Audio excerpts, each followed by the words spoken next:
Olá, bom dia a todos. Terça-feira, dia 26 de maio, parte 12, nosso devocional sobre o livro de João. E vamos continuar com o encontro entre Jesus e Nicodemos. Ontem eu falei sobre o versículo 16 do capítulo 3.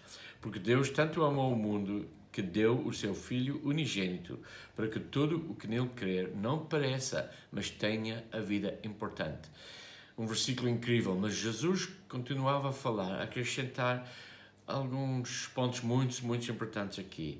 Em versículos 17 e 18. Pois Deus enviou o seu Filho ao mundo, não para condenar o mundo, mas para que este fosse salvo por meio dele. Quem nele crê não é condenado, mas quem não crê já está condenado, por não crer no nome do Filho unigênito de Deus. E aqui Jesus explicou a missão dele, para salvar o mundo e não para condenar o mundo. Jesus não condenou as pessoas para pecado, mas sempre encorajou as pessoas para arrepender do pecado e para seguir o caminho certo. Mas pelo simples facto que Jesus veio e assim temos de tomar uma decisão sobre ele, determina a nossa culpa ou inocência para toda a eternidade. Deus não nos condena, nós nos condenamos quando nós não escolhemos a oferta de perdão em Cristo. E Jesus estava a dizer isto. E eu espero que vocês entendam isto. Deus não nos condena de uma forma injusta, porque Ele não é capaz de fazer isso, porque Ele é infinitamente justo. Nós escolhemos de ficar condenados quando rejeitamos o Filho de Deus, o sacrifício dele para a nossa culpa que Deus ofereceu. No final, a culpa é só do nosso lado. Quem não crê já está condenado por não crer no nome do Filho unigênito de Deus. O julgamento está feito desde o início com Adão e Eva, o pecado original. Culpado, nós somos culpados, cada um de nós. Jesus não chegou para declarar um julgamento novo, mas para oferecer perdão para o julgamento antigo, para que podemos escapar o julgamento original, escapar o corredor da morte. E esse perdão existe exclusivamente em Jesus. Nós somos todos prisioneiros, condenados numa prisão de pecado herdado, um corredor da morte. E Jesus está no outro lado das grades a estender a chave para abrir a porta. Se aceitamos a chave ou não, depende totalmente em nós. Portanto, somos culpados e Jesus explicou isso perfeitamente assim, em versículos 19 a 21. Este é o julgamento. A luz veio ao mundo, mas os homens amaram as trevas e não a luz, porque as suas obras eram más. Quem pratica o mal odeia a luz e não se aproxima da luz, temendo que as suas obras sejam manifestas. Mas quem pratica a verdade vem para a luz para que se veja claramente que as suas obras são realizadas por intermédio de Deus. Mais uma vez, Jesus está a separar tudo em dois campos, ok? O campo da luz e o campo da escuridão. Nós pertencemos num campo ou no outro campo.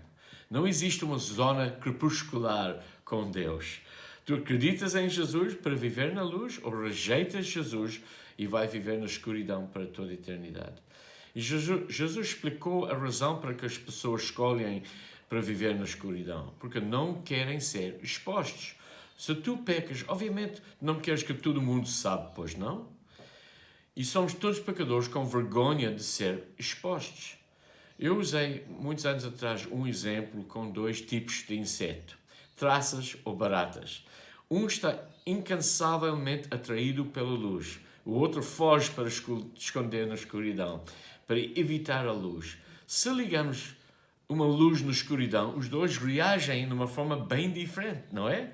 É isso que Jesus estava a dizer. Uma barata alimenta-se em qualquer coisa, lixo, mesmo coisas podres. Com o pecado é a mesma coisa. A nossa alimentação vai determinar a nossa reação a Jesus.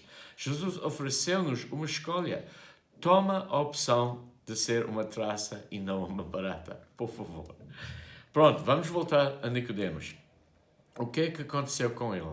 Ele falou pela última vez em versículo 9, em confusão. E depois, nada, nós não sabemos a resposta dele depois deste encontro com Jesus. Mas ele apareceu mais 2 vezes e só neste Evangelho de João, em capítulos 7 e 19. E assim temos uma ideia do que aconteceu com ele. E é importante lembrar que ele era um fariseu importante e bem reconhecido. Em capítulo 7, temos uma situação em que os fariseus estavam furiosos com os soldados porque eles não apanharam Jesus. E Nicodemos levantou no lado da justiça no meio deste grupo. Não simplesmente a condenar Jesus com todos os outros. Versículos 45 a 52 do capítulo 7. Finalmente, os guardas do templo voltaram aos chefes dos sacerdotes e aos fariseus, os quais lhes perguntaram: por que vocês não o trouxeram? Ninguém jamais falou da maneira como esse homem fala, declaram os guardas. Será que vocês também foram enganados? Perguntaram os fariseus. Por acaso, alguém das autoridades ou dos fariseus creu nele? Não. Mas essa ralé que nada entende da lei é maldita. Nicodemos, um deles que antes tinha procurado Jesus, perguntou-lhes: a nossa lei condena alguém sem primeiro ouvi-lo para saber o que ele está fazendo? Eles responderam: vocês também é da Galileia? Verifique e descobrirá que de Galileia não surge profeta. Coragem de Nicodemos, não era? E depois, em capítulo 19, depois da crucifixão, Nicodemos ajudou José com o corpo de Jesus para fazer tudo em acordo das regras religiosas judaicas e com muito respeito. Em versículos 38 e 42, até 42. Depois disso, José de Arimateia pediu a Pilatos o corpo de Jesus. José era discípulo de Jesus, mas o era secretamente porque tinha medo dos judeus. E não é possível que um amigo de José, Nicodemos, era também um discípulo secretamente? Acho que sim. Com a permissão de Pilatos, veio e levou embora o corpo. Ele estava acompanhado de Nicodemos, aquele que antes tinha visitado Jesus à noite. Nicodemos levou cerca de 34 quilos de uma mistura de mirra e aloes.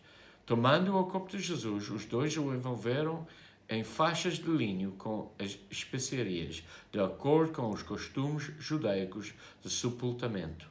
No lugar onde Jesus foi crucificado, havia um jardim, e no jardim um sepulcro novo, onde ninguém jamais fora colocado. Por ser o dia da preparação dos judeus, e visto que o sepulcro ficava perto, colocaram Jesus ali. Então, o que é que vocês pensam aconteceu com Nicodemos depois? Nós não sabemos, mas eu acho que temos sinais suficientes aqui para acreditar que, pouco a pouco, Nicodemos acreditou em Jesus. Ele arriscou muito pelo facto que ele publicamente mostrou tanto respeito pelo corpo de Jesus. E eu acho que quando ele estava presente, antes e durante a crucifixão, ele finalmente tomou a decisão certa. Quando ele estava a ver o homem inocente crucifixado em frente a toda a gente, a saber que provavelmente era o Messias, Nicodemos tomou a decisão certa. E como assim um fariseu, Nicodemos era uma traça no meio dos muitas baratas. Amanhã vamos olhar para as baratas, os que abertamente entrou em oposição contra Jesus e porquê. Até amanhã.